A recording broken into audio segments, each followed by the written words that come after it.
Hey guys, welcome back.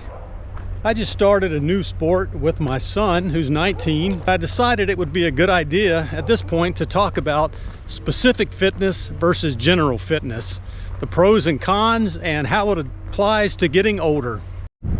Now, when I say specific fitness, what I'm referring to is training for specifically one sport, let's say running or cycling, where general fitness is more about just general training, mix of weightlifting, running, cycling, which is what I prefer to do.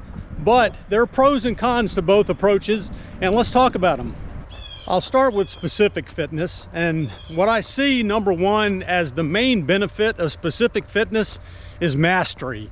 I believe if you concentrate on one activity, one sport, then you're obviously in a better position to master it than if you're all over the board. So along with mastery comes consistency. And if you're specific in your sport, you're probably training for that sport and you're training consistently for that sport. So those two things go together. Another benefit to specific training would be the availability of training plans. If you're training for running or marathon, 5K, 10K, if you're a cyclist, road cyclist, mountain biker, there are any number of training plans available to you for free. You can pay a coach for those, but most of those plans are built for people who are trying to specialize in that sport. Yet another benefit of specific training is the availability of clubs and meetup groups.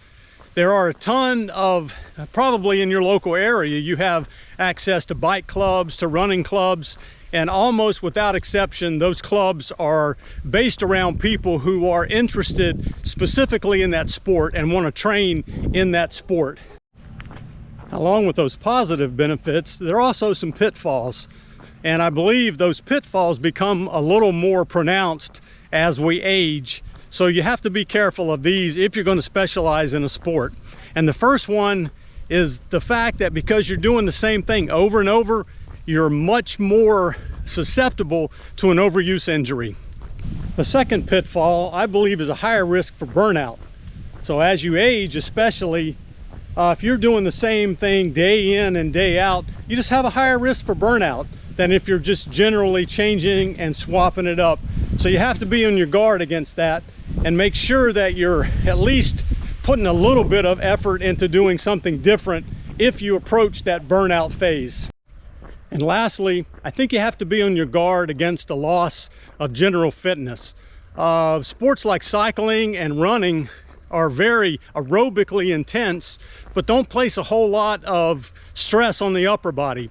So unless you're intentionally training your upper body, you could lose some of your general fitness in the upper body while your lower body is incredibly strong. So you just have to be on your guard when you specialize to make sure you get a well-rounded workout routine.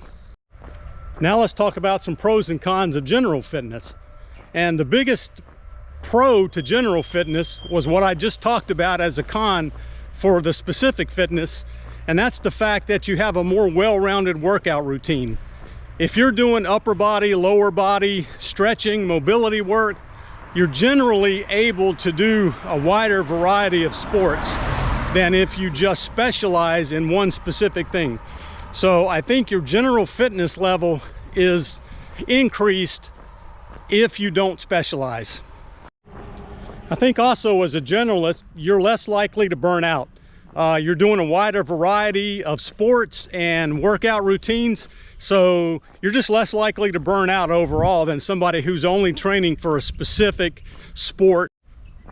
Being a generalist also has downsides, and the biggest downside is mastery. If you're not specifically training for a sport, it's very hard to master it. So you just have to be okay, if you're a generalist, with good enough is good enough. And secondly, you kind of have to be okay with making up your own training plans. It's really hard to find a training plan that covers a multitude of sports. So you just got to kind of wing it in a lot of cases and generally come up with your own training and see what fits for you. And lastly, you do tend to collect a lot of junk. I've got a basement, I got a car full, a basement full, a house full of old sports equipment that I either use very little or I no longer use at all. And some of it has just sat for so long I can't get rid of it. So you just have to be careful if you move from sport to sport to not collect a pile of stuff. And if you decide you're not going to do a sport, get rid of it while it's still in good shape. In the end, I don't think it matters which way you choose to go. As long as you're consistent and you focus on health and fitness, either way is going to serve you well. You just have to be aware of the pitfalls of each one and do what you can to mitigate those. So keep moving, keep at it. Thanks for watching, guys, and we will see you on the next one.